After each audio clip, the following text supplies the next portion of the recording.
Hey guys, happy Monday. Crystal here, founder of Crystal Clear Kids.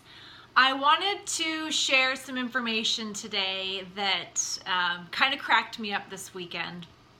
I was having some girlfriends chat with me about what I do with Crystal Clear Kids and helping families transition to clean eating.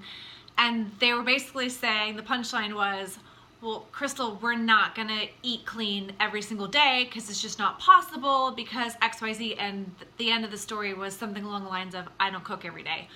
And I looked at them and I actually started laughing, because if you guys all think that I'm cooking every day and making some from scratch original recipe and sitting here feeding my daughter only things that are made originally in my kitchen, etc., you get the picture.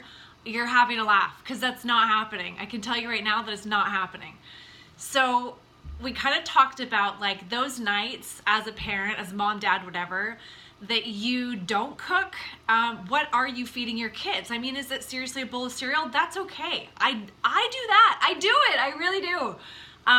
Is it like, breakfast for dinner? Because that's something easy.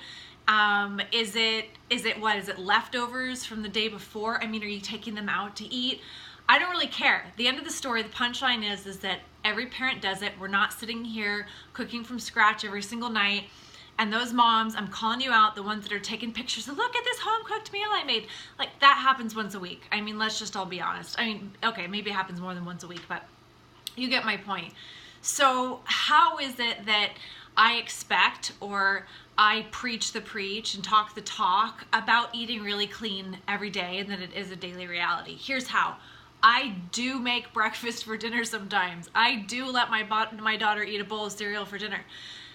It's organic, it's non-GMO, it's with almond milk, so I don't feel bad about it. And that's all I'm trying to share with you guys. It's really simply that message, is just do what you're doing, but let's do little swaps, and let's make sure that it's, non-GMO, because I'm not even gonna have that argument. As soon as GMOs were introduced into our food population, food allergies arose by 260%. That's just scientific fact. So non-GMO food, organic food, they did another scientific study. I read this stuff and geek out on it every night before bed. I read scientific articles. And organic fruits and vegetables, specifically ones that you eat the peel, so I'm talking like tomatoes, apples, those are, there's like the dirty dozen. Ones that you can peel, like I don't buy organic bananas. I don't care to. I don't think it's that big of a deal. I don't buy organic avocados because I'm taking the peel off. Sorry, I just went a little side tangent there. My point is that there are certain things that you kind of have to stay in line with, like being clean with organic and non-GMO. But if you are not that great of a parent that night and you're just exhausted, because trust me, I am wiped. I have my daughter full-time 24/7.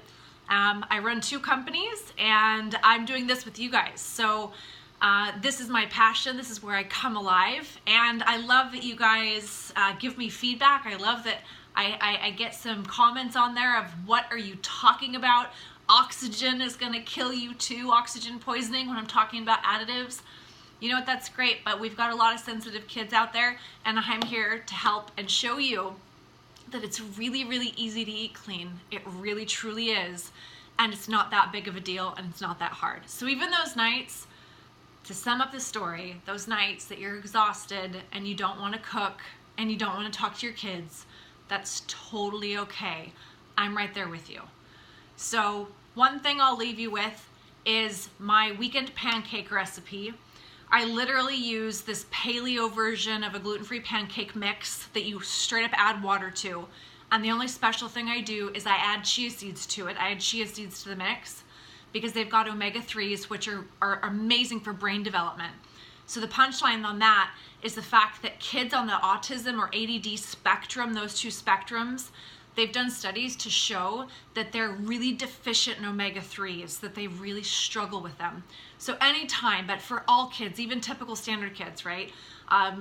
Normal run-of-the-mill ones, they all need omega-3s every chance that they get. So unless they're really amazing at eating broccoli and salmon and fish oil, etc., which I want you guys to get it from the source as much as possible, because those shelf versions, they're just not as potent, right? And they have to give them a shelf life. So they're really not that great to take a supplement. So chia seeds are a super easy way to get them. So I straight up use a paleo pancake mix that I get from my local grocery store. And you add water to it, and I add chia seeds. And then I use the most natural maple syrup that I can find. I make a big batch of it. I freeze what we don't eat. And then on the nights that I don't cook, she's getting pancakes. All right, guys, peace out. Have an amazing day. Catch up with me on crystalclearkids.com, and I look forward to hearing from you. Bye.